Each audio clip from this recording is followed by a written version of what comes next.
مرگ ذکر کئی او بیا بیا ذکر کئی لکه سورہ مومنون کی وئی اللہ سمیات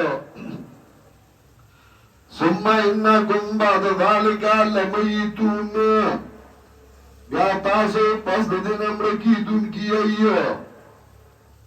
او چطا نمانده جوانده ده نو ده دی آیات مصداق راتا ہوگا چه میتون بکنی او کتوا مرده بیا جوانده شه نو بیا خود 2 زل جوانده شه بیا خود 3 زل جوانده شه چه دا یو شان جوانوائی ده دنیا دارنگی قرآن سورہ نحل گو رئی یوشتم آیات اموات غیر احیاء وما شرون ایانا یبسون اموات غیر احیاء مردی و جوندی ندی وما شرون ایانا یبسون اغیی تپا تنیشتے چکلا و پورتا کرشی مردی و جوندی ندی امواتن راسنا جدے وئی دادا سے مرکنے دادا سے غیر احیاء مرا جوندی انو دینا غیر احیاء جوندی ندی وما شرون ایانا یبسون دارنگی سورہ آل عمران آیت نمبر 144 گو رئی یوصل صبر صبر اختم وما محمد الا رسول قد خلت من قبل الرسل افا اما تاو قتلا قلبتم على عقابكم کمرش نبی علیہ السلام یا ہوا جلش تاسو بگردائی کو بندو نو کم مرگ نے رات لے نو بیا اللہ علیہ وی افا اما تاو قتلا نو قتلا کو نرے خماتا دینا افا اما تاو قتلا مرش نبی علیہ السلام یاو جلش صحیح بخاری کی روایت راضی حضرت ابو بکر صدیق رضی اللہ تعالیٰ عنہ راغے او اغاودری داغوئی من کان یعبد محمدان فإن محمدان قد مات چاچد محمد علیہ السلام عبادت کو فإن محمدًا قد مات محمد علیہ السلام وفات شو اور ابو بکر راغے بتا چکم مرگ اللہ راوستا اگر اربان دی راغے حضرت اخبر کو اور بیا راغے ادرید اور تقریر شروع کو ناغوی مرگ دی راغے محمد رسول اللہ صلی اللہ علیہ وسلم ایزا ترسمان زتا سرمانما چطور نمبر نوے نمبر وائی دے انسان جوان دے پیدائش نا تر مرگا پوری دگا سرا کنا تو جوان کو جوان نہیں حسابی کی دورے جوان مرگ حسابی کی داغ دورا جوان دو رسول اللہ صلی اللہ علیہ وسلم جوان سو رو نادرش بے تکالت امانی ازی امانی ما جتوا جوان دے دن بیا خودریش بے تکالا نشد ترسن نواجی خودریش بے تکالا امام بخاری رحمت اللہ علیہ داغسن جی صحیح البخاری دا داغس داغ تاریخی کبیر دے دارنگی دا بخاری تاریخی صغیر دے پر تاریخی صغیر کی یو بابی خود دے باب وفات النبی صلی اللہ علیہ وسلم بعد وفات پیغمبر صلی اللہ علیہ وسلم کی ندری قسم روایت ذکر کری یو مات النبی صلی اللہ علیہ وسلم وهو ابن 63 دارت آنسنا دارت علینا دن ام المومنین مات النبی صلی اللہ علیہ وسلم نبی علیہ السلام وفات شو آغاد درش دو کلونو بلکہ راضی توفی النبی صلی اللہ علیہ وسلم وهو ابن 63 وفات شو نبی علیہ السلام بلکہ راضی قبضان نبی صلی اللہ علیہ وسلم روح واغسته شو د نبی علیہ السلام وهو ابن 63 نبی علیہ السلام دو درش بیتو کالو نبی علیہ السلام بارک دری قسم الفاظ ما تا توفیا قبض النبی صلی اللہ علیہ وسلم دا دری قسم الفاظ راغلی تجھے دنیا بشان جوان وائے نبیا خود حضرت عمر 1500 کاله شو او بدی د ټولو اتفاق دی چې درې شپې د کاله نبی اسلام عمر دی اول متان نه دا تاسو کو دویم دا چې د حیات مختلف قسمونه دي تکم قسم حیات یادې د حیات 15 قسمونه دي ابو ریز حنفی تو شرع عقید تحویہ کی آج ذکر گئی فالروح لا بالبدن خمسة انواع من التعلق متغیرت الاحکام درو تعلق د بدن سرا اگر 15 قسمه ده او ټول د یو بل په احکام کې جدا جدا دي یو تعلق درو د بدن سرا چې کله بچه د مور په ګډه کې نو د مور په ګډه کې ژوندې ده اوړي راوړي هغه د هیڅ نه خبر نه ده ژوندې ده دویم چې کله دنیا ته راشي نو ژوندې ده مکلف ده دریم په خوب په حالت کې ژوندې ده خود اسلام نه خبر ځان نه خبر ګډوډ پروتي نو ځان پته وته نه یو ورځ ډیر زیات تړې شوی ما چراوړه سي د ما سوتانه نو چا مې او کپوس کلا کور کې لاونج کې بچی داستو یو سات ور سره کې نه زما تاسو خپل دم شپ کله لګوي زلړم زستړې دکې زه وده شوم زه په خپله کمره کې ودیم سهار راته کور وایي بېګا تا پورې هم ډېر خاندلي دي ما ولې من چې دننه راغلو تا وکتل لکه د روان وړوکې نه چې ټوله ورځ راډیو کې ګډوډ پروت دي دغه زه ګډوډ پروت وي نو مې چې ستړی شي دی بیا په ځان هم نه پوهېږي سړی ودي د ځان نه بیا څه خبرې چې څنګه املاست به څنګه ژوندی به د ځان نه نی خبر پنځمه څلورمه په قبر کې برزخ کې ژوندی دی او ته ژوند یوازې د انبیاو وایې منې یوازې د شهداو به منې زه برزخی ژوند د انبیاو د شهداو د مسلمانانو یوازې نه د کافرو منم که برزخی ژوند نه نو بیا هغوی له عذاب څنګه ورکېږي چې برزخی ژوند نه نو عذاب څنګه ورکېږي او نعمت خوشحالۍ څنګه ورکېږي او قرآن کې ته یو آیات پیش کړ زه 18 آیاتونه پیش کوم آیات باندې د عذاب قبر باندې زه 18 پیش کوم زه نه منم ته منی زه برزخی آیات منم او ته مرګ نه منی چې قرآن سره ثابت دی او د قرآن په آیاتونو ثابت دی ته مرګ نه منی او زما سخاتونه خوري شومې خوري سالوختای خوري کلیزي خوري او مومن نه چې موږ نه بیا خوري سره ده بیا د سخاتو نه وای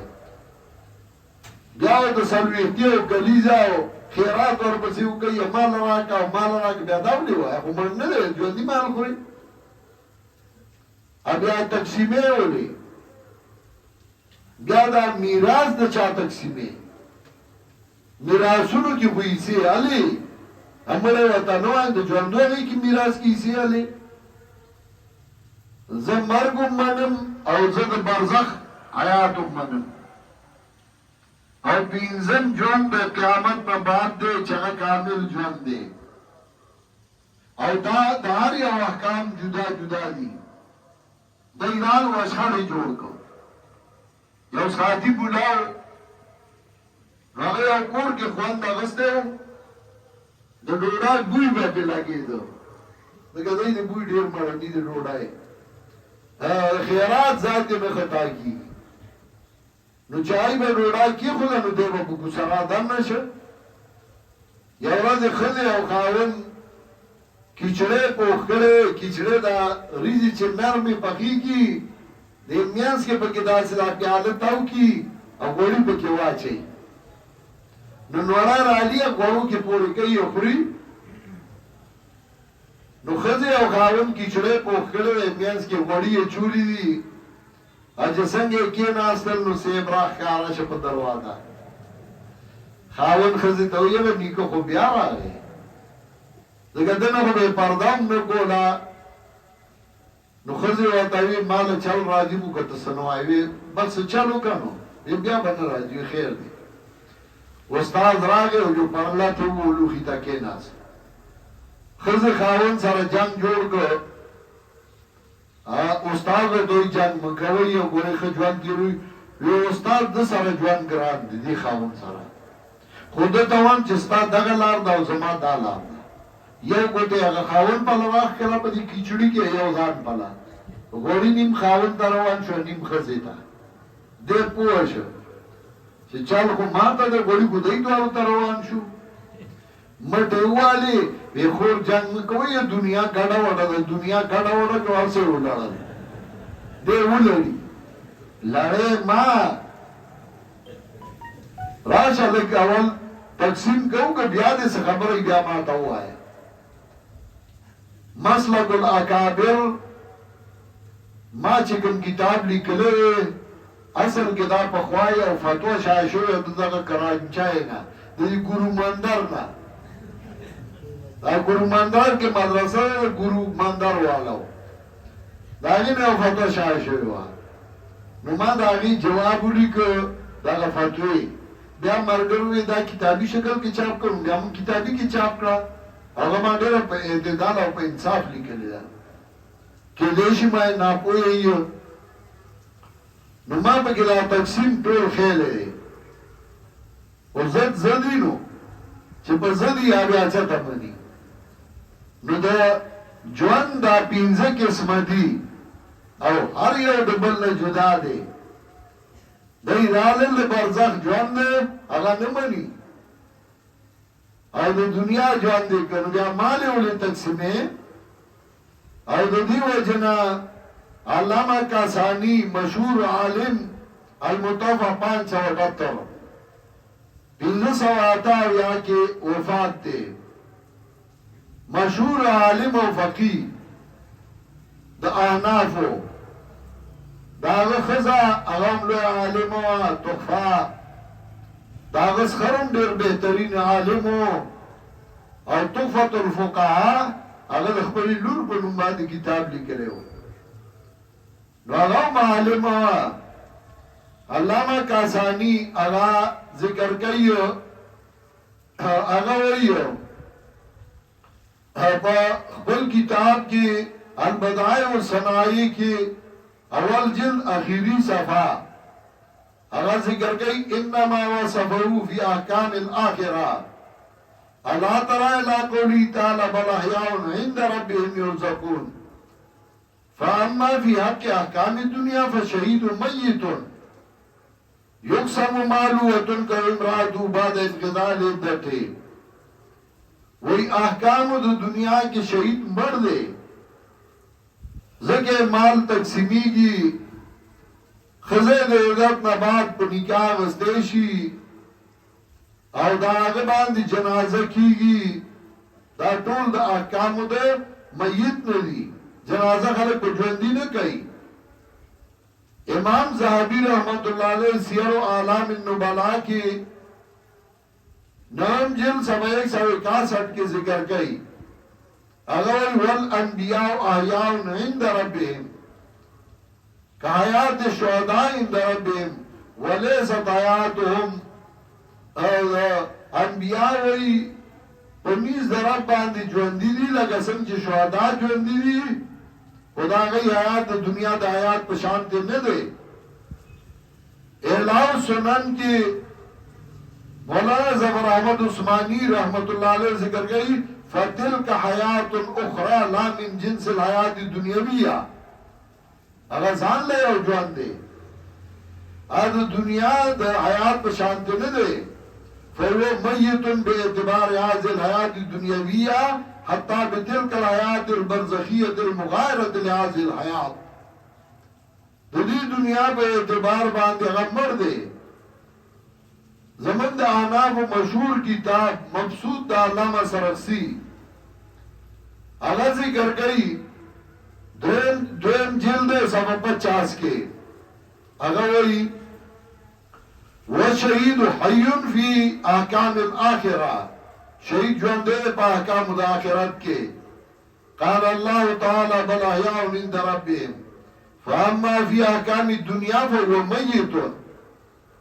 احکام د دنیا کې هغه مړ دی د حنفي دی چې کله د مرزای خبره نه نو بیا د حنفي نه یو چاہناف وی اجرت علی الامامت اجرت علی طاعات اگر ناجائز دے بیا دے علی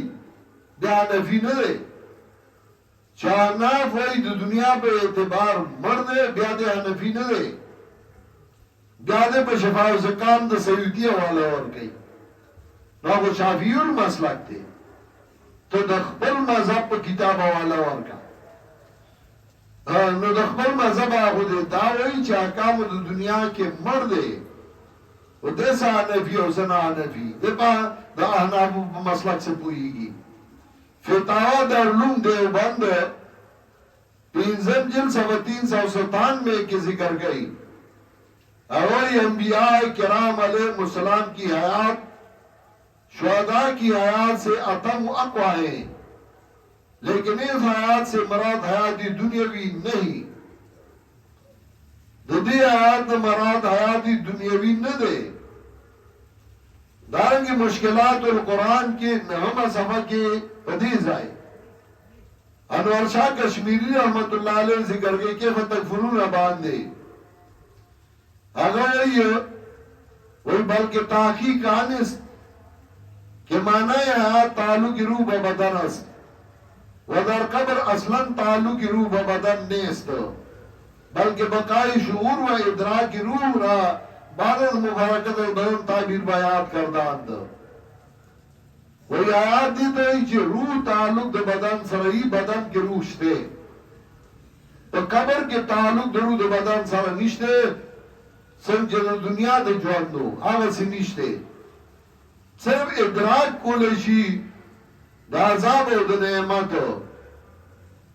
دارنگی علامہ رشید احمد گنگوئی رحمت اللہ علیہ 50 سند زمان مدریگی ذکر زمان استاد شیخ القرآن و حدیثو کے داغ استاد مولانا حسین علی رحمت اللہ علیہ داغن حدیث ویلیو او دا مولانا حسین علی استاد مولانا رشید احمد گنگوئیو زمان دا مولانا رشید احمد گنگوئی پر مینس کے دعا واسطی یو شیخ القرآن او یو مولانا حسین علی دو دا رشید احمد پر مینس کے 15 واسطی دی زمان سنستانا علی دے تو دیو بندے زمیمہ دیو بندے زیمہ تبا سے دیو بندے تو دیو بندے دیو گنو بس گرزا تسا دیو بندے زندیو بندیم چه ما دا دیو بند صدر مدرس نا سبق ویلے قاضی شمس الدین رحمت اللہ علینا تانا کمی او مدرس دا دیو بند نویلے ما تاو خیا زندیو بندیم چه با دیو بند کے سلسالہ کانفرنسو زما دا جماعت ناظمی آلالا یو گھنٹا ٹیمی ورکڑیو ستاگی لے 15 منٹا ورکڑیو تو دیو بندے کسی دیو بندے دیو بندے خوزیمہ زدیو باندیم چه آغای پا الرشید رسالہ کی زمان پلار ذکر دے چه دیو بند نفاروی تخبل پلارو خواهی چه داغا ذکری بکی ته دیوبند یې که زه دیوبند یم ته ما سره کښېنه زه په دیوبند ځان نه غټوم زه په دې کتاب ځان غټوم الحمدلله خو بیا هم پټې درته نه پرېږدم دا زما پټې دی دیوبند ته د کوم ځای نه راغلی چې ته پې دعوه کې او ته دیوبند د دیوبند په سر دې ټول عمر یو خوړه او زه په دې ما یو ځل په رساله کې مضمون لیکلی و توحید و سنت کې او تر اوسه د هغې جواب نه دی کړی د دیوبندۍ ته که دیوبندۍ ځېمه د علامه رشید احمد گنگوهي دارنګې یو کتاب کشف المغالطات د مولانا ابراهیم دهلوي هغه په چاپ شوی او په هغې باندې د مولانا خلیل احمد سهارنپوري د چا چې ته کتاب پیش کړی المهند دارنګې د حسین احمد مدني د علماو د دیوبند د علماو د بلندشهر د ټولو دستخط موجود دي او هغوی وایي د دوی دنیا په اعتبار باندې مړه دي پای کې لیکلي دي د ټولو دستخط ته ما ته المهند پیش کړې المهند د سر نه اول خو د هغې کتاب نوم ته ما ته ووایي چې خپل نوم یې څه دی کله یو نوم شي کله بل نوم کله المهند المفند شي کله عقاید علماء دیوبند شي کله بل نوم شي کله یو سړي د بل نه تپوس وکړه یو تپوس درنه کومې څه ما ته ووایي چې اول یې په یو کېښوده بیا په بل کېښوده اوس یې په بل کېښوده دا څه شی دی هغه وایي زه څه خبر یم دا شیرپاو هسپتال دی کله د شیرپاو هسپتال وایي کله د خیبر ټیچنګ وایي دا د المهند دی کله په یو کې دي کله په بل کې دي او المهند چې مولانا خلیل احمد سهارنپوري لیکلی و نو د هغې د تاریخ نه ته نه یې خبر هغه ستا په شان د مولیانو د وجې لیکلی و چې کله د هندوستان نه علماو هجرت وکړه مکې معظمې ته دلته د انګریز دور و نو هغې له خو ډېر چل ورته نو هغوی مولیان را جمع کړل د هندوستان او په مکه معظمه کې پیر دهلانو ګورنرو او د هغه عقیده صحیح نه وه نو دی دې مولیانو ته وایي چې هغه ته یو خط ولیکئ چې تا خواته کسان راغلي او د هغوی دا عقیده ده حیات الانبیا نه انکار کوي دې نه انکار کوي دې نه انکار کوي دا صرف د دې دپاره چې هغه ورته ولمسوي او د مکې نه یې وباسي چې دی ځای روک شي نو کله چې دی خط ولیکه نو هغوی ډېر هوښیار وو هغوی را جمع شو او هغوی یو تن ته ذمهداري حواله کړه چې ته یو داسې جواب ولیکه چې خپله عقیده هم پکې وي او د دوی د اعتراض موږ چې څه دپاره دی کړي دي چې هغه د دوی هغه مقصد پوره نه شي نو هغه ولیکه خو هغه داسې ولیکه چې د هغه مقصد دا نه و دا دوی چې څه جوړ کړل صرف د ځان د بچاو دپاره یې کړي وو دوی رال د هغې نه عقاید علماء دیوبند جوړ کړه د علماء دیوبند دا عقیده وه چې په قبرونو کې ژوندي دي او د دنیا په شان دي ژوند دی او دا دي او دا دي دا یې صرف د ځان دپاره وکړل هغه چې د دې دعوه کوي چې موږ په حیات الانبیا باندې مناظرې کوو دا کوو هغه لاړل د هغې په جولای کې کېناستل ما خو د خپل ملګري را بار کړ چې راځئ زموږ ځان ما درله بورډ جوړ کړ منډې ما والې تکلیف ما تېر کړ فایدې تاسو ته ده که فایدې تیالی والئ که نالئ مالئ نه موږ هغوی سره خوشحاله یو ته څه مسله د حیات الانبیا بیانې او ته څه مردې نه یې سنتې مردې نه یې ته په هغې څه پوهېږې مړه ته د مسلې نه څه خبرې او تا کله جواب کړی دی او کله دې مسله بیان کړې ده خو دا د صاحبزادګانو د دغه دور راغی نو حیات الانبیا من آیات انبیاء نه من آیات کفار منو آیات برزخی دے پازاب و بنعمت پوئیگی تو دنیا پہ شانتی جوان نہ دے او دلتا ہم اللہ وئی کیفا تکفرون باللہ سرانگی کفر کوئی تاسو پا اللہ وکنتم امواتن وی تاسو نشت فاہیاکم جوندی کڑی تاسو ثم یمیتکم بیابم لکی تاسو ابیاب جوندی کی تاسو ثم الیہ ترجعون ابیاب دی اللہ تا واپس کے شیئو